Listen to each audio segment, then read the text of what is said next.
নবম দশম শ্রেণীর শিক্ষার্থীরা, আশা করি তোমরা বাড়িতে সবাই ভালোই আছো। আজকে তোমাদের গণিত বইয়ের বৃত্ত সম্পর্কিত উপপাদ্যের উপপাদ্য 1 বইটা তোমরা পাঠ্য বই খুলে দেখো।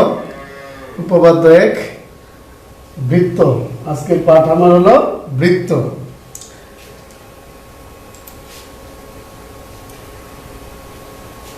মাল্টিমিডিয়া ক্লাসরুমের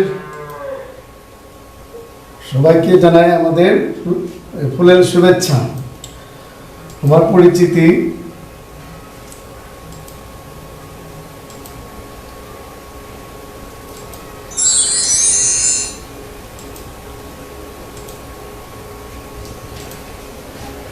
আজকে আমরা এই পাঠ শেষে শিখতে পারবো বৃত্ত, ঝা, ব্যাস, ব্যাসার্ধ, পরিধি সম্পর্কে ধারণা ব্যক্ত করতে পারবে।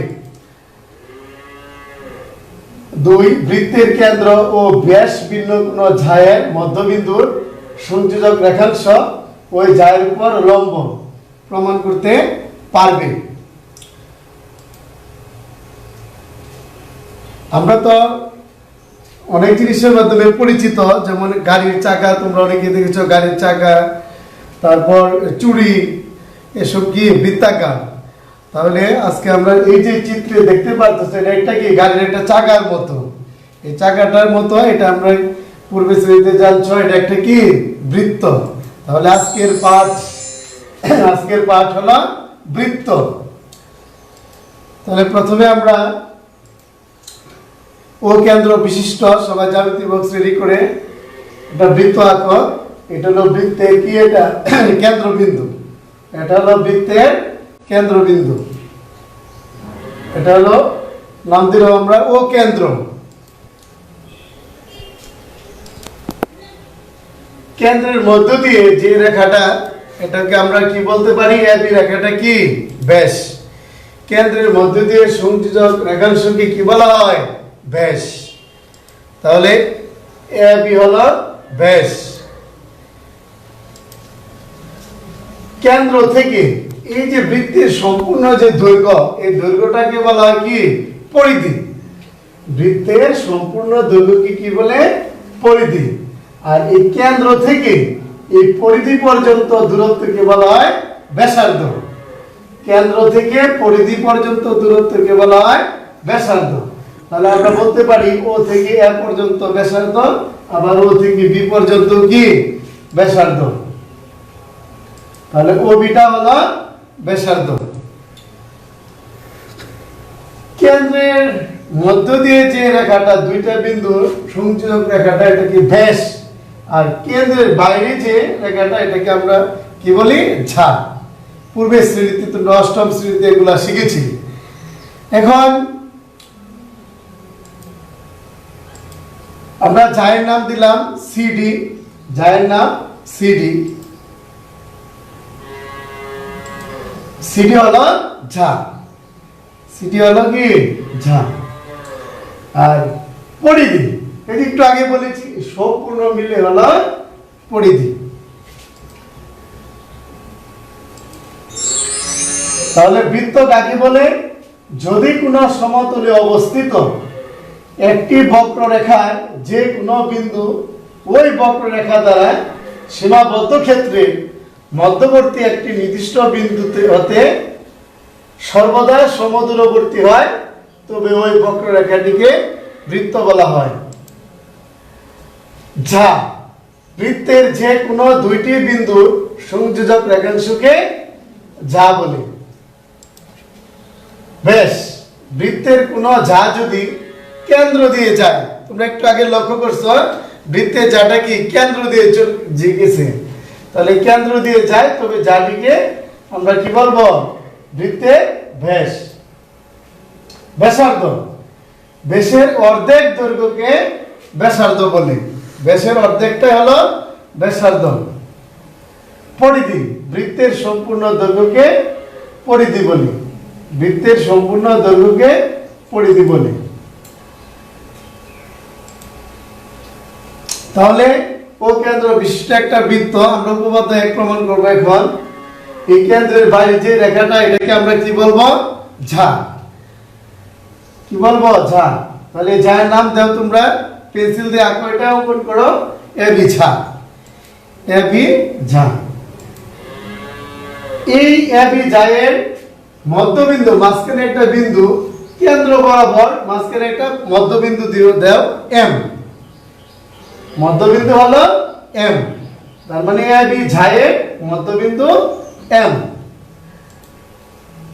ও কেন্দ্র বিশিষ্ট তো বৃত্ত এখন ও থেকে এবি ঝায়ের পর ও এমটা কি হলো লম্ব আমরা ও থেকে এবি ঝায়ের পর কি করলাম ও এম লম্ব অঙ্কন করলাম ও এমটা হলো তোমার লম্ব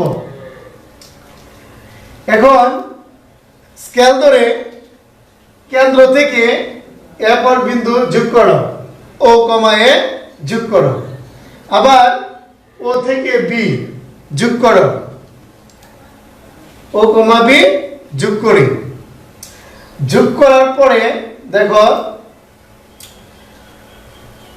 ও এ যোগ করার পরে এদিকে একটা ত্রিভুজ গঠিত হয়েছে ও এ এম বাম দিকে একটা ত্রিভুজ গঠিত হয়েছে আবার ডান দিকে একটা ত্রিভুজ গঠিত হয়েছে ও বি এম তাহলে আমরা লক্ষ্য করে একটু দুইটা ত্রিভুজ গঠিত হয়েছে একদিকে হলো ও এ এম ত্রিভুজ আরেকটা ত্রিভুজ গঠিত হয়েছে ও বি এম এই ও বি এম ত্রিভুজ লক্ষ্য করো এই ত্রিভুজটা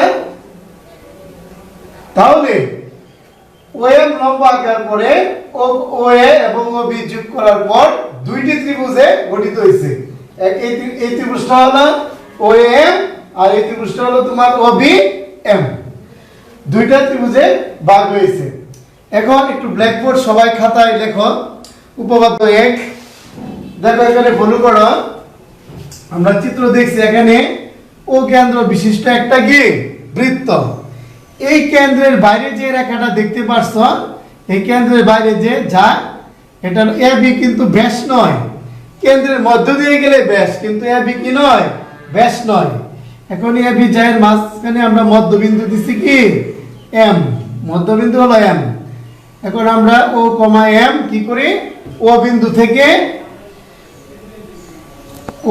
থেকে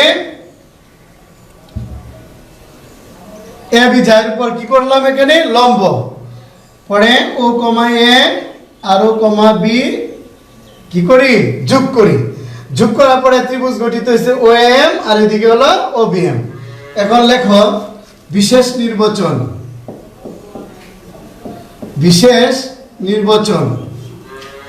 উপপাদ্য 1 মনে করি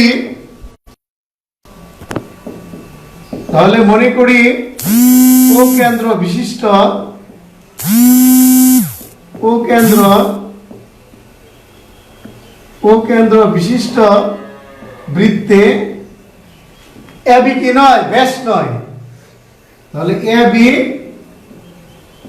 ব্যাস নয় এ বি ব্যাস নয় এ বি কি তাহলে ঝা এমন একটি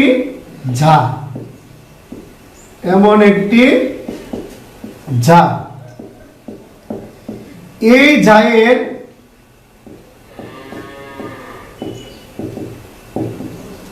মধ্যবিন্দু এম এই ঝায়ের পর মধ্যবিন্দু আমরা নিয়েছি এম ও থেকে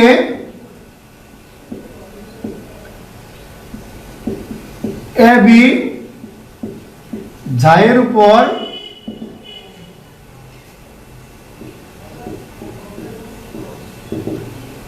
ও এম লম্ব আঁকি ও থেকে এ বি ঝায়ের উপর ও এম কি আঁকি লম্ব আঁকি তাহলে আমাদের প্রমাণ করতে হবে যে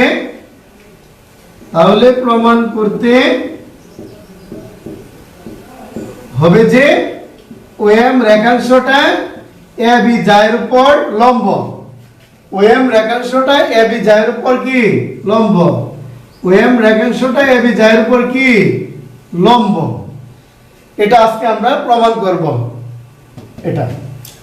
এখন অঙ্কন,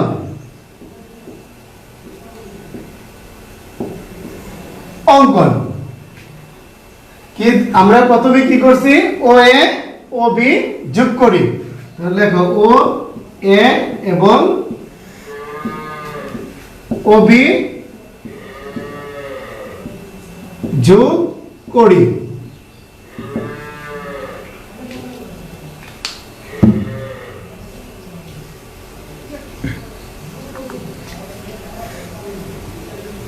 প্রমাণ,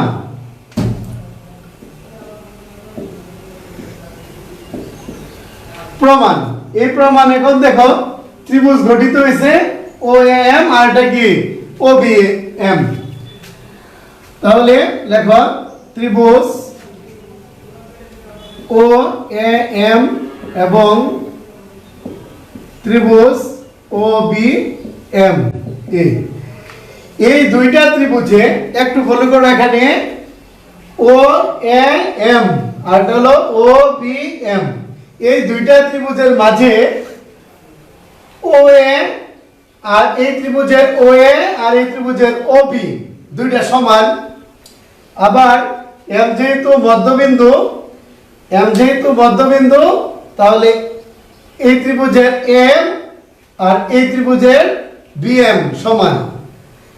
আবার উভয় ত্রিভুজের ওএম, এই ত্রিভুজেরও ওএম আবার এই ত্রিভুজেরও কি ওএম, ওএম হলো কমন বাহু, দুই ত্রিভুজের ওএম বাহু, এই যে কমন মানে সাধারণ বাহু। তাহলে আমরা লিখতে পারি ওএ বাহু সমান ওবি, আবার কি এম সমান বিএম, আবার লিখতে পারি ওএম সমান ওএম। তাহলে এই ওএমটা হলো কমন বাহু মানে সাধারণ বাহু, সাধারণ বাহু, ওএমটা হলো কি বাহু, সাধারণ বাহু। তাহলে ত্রিভুজের তিন বাহু যদি সমান হয়ে যায় তাহলে এই ত্রিভুজ দুইটা কি হয়ে যায়, সর্বসম। তাহলে সুতরাং আমরা লিখতে পারি ত্রিভুজ ও এ এম, ও এম সর্বসম ত্রিভুজ ও বি এম। তাহলে ত্রিভুজ দুইটা কি সর্বসম। এখন একটু লক্ষ্য করো, এখানে ও এম তো আমরা লম্ব অঙ্কন করেছিলাম। তাহলে দেখো এই ত্রিভুজের এম বিন্দুতে এখানে একটা কোণ উৎপন্ন হয়েছে, এই কোণের নাম ও এম একোণ, আর এখানে একটা কোণ উৎপন্ন হয়েছে ও এম বিকোণ। তাহলে কোণ দুইটা কি সমান। তাহলে আমরা লিখতে পারি সুতরাং ও এম একোণ সমান ও এম বিকোণ। ফলো করো, ও এম একোণ আবার ও এম বিকোণ, এই দুইটা কোণ যুগল কোণ। একই রেখার মাঝে এম বিন্দুতে কি রৈখিক যুগল কোণ বলা হয়। এই কোণ আর এই কোণ মিলে কি বলা হয়, যুগল কোণ। এবং তাদের পরিমাপটা দেখো, আমরা তো জানি লম্ব মানে তো লম্বের 90 ডিগ্রি এক সমকোণ, এখানেও এই কোণটাও 90 ডিগ্রি আবার এই কোণটাও কি 90 ডিগ্রি। তাহলে কোণ দুটির পরিমাপ কি সমান। তাহলে আমরা লিখতে পারি যেহেতু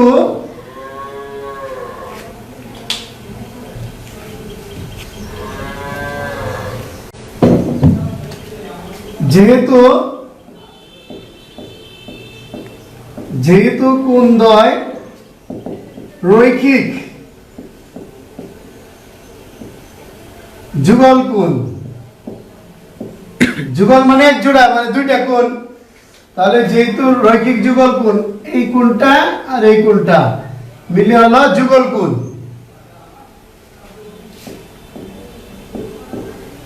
এবং এদের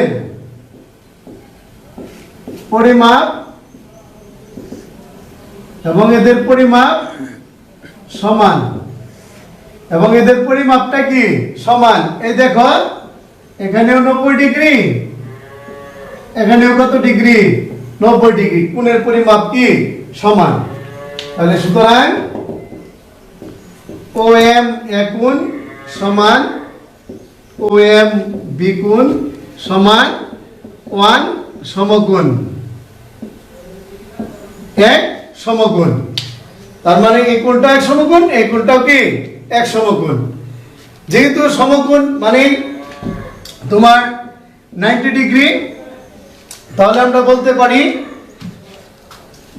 বলতে পারি কি 90 ডিগ্রি মানে লম্ব। তাহলে ওএম রেখাটা এবি ঝায়ের উপর লম্ব হয়েছে।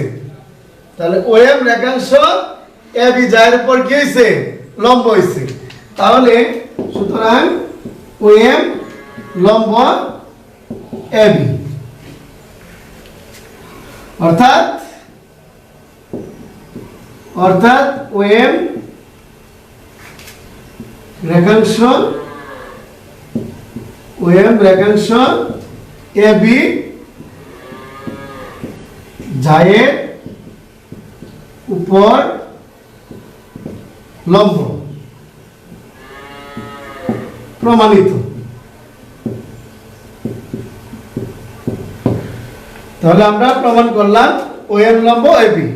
এটা তোমাদের সৃজনশীল উপপাদ্য 1 আকারে আসতে পারে, খ নম্বরে থাকতে পারে যে প্রমাণ করো যে ওএম লম্ব এবি। নেক্সট, তাহলে আজকে এই পর্যন্তই তোমাদের। তোমরা ভালো থাকো। এই প্রমাণটা তোমরা নোট খাতায়, জ্যামিতি নোট খাতায় করে রাখো। স্কুল খোলার পর এটা আমি আবার দেখব তোমরা প্রিপারেশন কেমন নিয়েছো। সবাই ভালো থাকো। সবাইকে ধন্যবাদ।